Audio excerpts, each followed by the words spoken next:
étape, il va falloir résoudre entièrement le cube. C'est-à-dire, il va falloir faire un échange en fait entre les dernières arêtes restantes. Donc il y a deux cas principaux, ces deux-là, où les arêtes vont devoir bouger. Soit celle-ci doit aller à gauche et celle-ci en face, ou alors celle-ci à droite et celle-ci en face. Et après, donc ça fait un cycle comme ceci. Et ici, ça fait la même chose dans l'autre sens. Donc ceux-ci sont les deux cas principaux. Il y aura ici deux cas comme pour la croix jaune un peu dérivée où il va falloir faire plusieurs fois l'algorithme. Donc, on démarre avec celui-ci où on doit envoyer notre arête qu'il y a devant sur la gauche. J'ai oublié de préciser, la face résolue doit être derrière.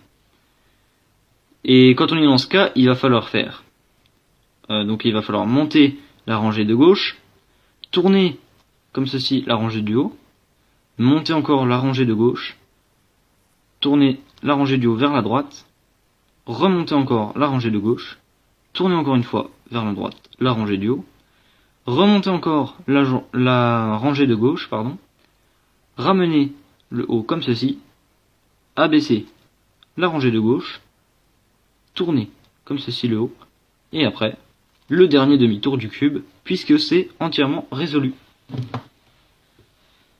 Ce cas, c'est exactement la même chose, mais de l'autre côté. C'est quand on doit mettre cette arête-là ici, celle-ci ici, et celle-ci devant. Avec notre face résolue toujours derrière. Alors ici, on monte à droite, on met derrière le coin, ensuite on remonte encore à droite, on amène ça comme ceci, on relève encore à droite, on met le blanc sur le côté, on relève encore à droite, on ramène comme ceci, on abaisse la rangée de droite, on ramène les trois blancs ici sur notre droite, et ensuite on fait un demi-tour. On passe maintenant aux deux derniers cas, donc je vais commencer par celui-ci, où on a deux inversés entre eux, et ici deux encore inversés entre eux. Donc tout simplement on se place n'importe où, et on fait un des deux cas d'avant. Donc on va prendre celui-ci par exemple. Celui avec la rangée de gauche, on met derrière, on remonte la rangée de gauche, pardon, les deux blancs, on vient les mettre là, devant nous. On relève la rangée de gauche, on met E2 là, sur le côté. On remonte encore, on va ramener ça vers la gauche, on abaisse, on ramène ça vers la gauche, on fait un demi-tour. Et là, on voit qu'on a résolu une face. Donc il va falloir la mettre derrière, puisque ce n'est pas fini. Ensuite, il faut identifier le cas dans lequel on tombe. Donc le rouge doit aller sur le côté là, et lui là-bas. Donc on servira de cette tranche-là. C'est l'algorithme avec cette tranche.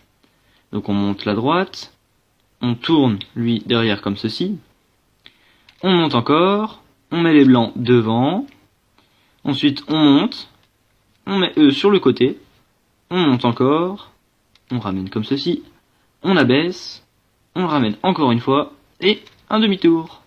Et voilà, c'est terminé. Et maintenant, le dernier cas, le tout dernier pour savoir entièrement résoudre le Rubik's Cube, c'est quand cette arête-là est inversée avec son opposé, et celle-ci de même. Dans ce cas, c'est encore pareil qu'avant, il va falloir faire n'importe quel algorithme d'abord. Donc, on fait celui-ci, par exemple.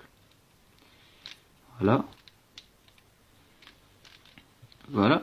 Ensuite, on identifie notre cas. Donc là, notre face résolue, on n'oublie pas de la mettre derrière. Et on voit que le rouge, là, doit aller là, et que le orange doit aller là. Donc, on va se servir de cette tranche-là. Et on fait notre algorithme.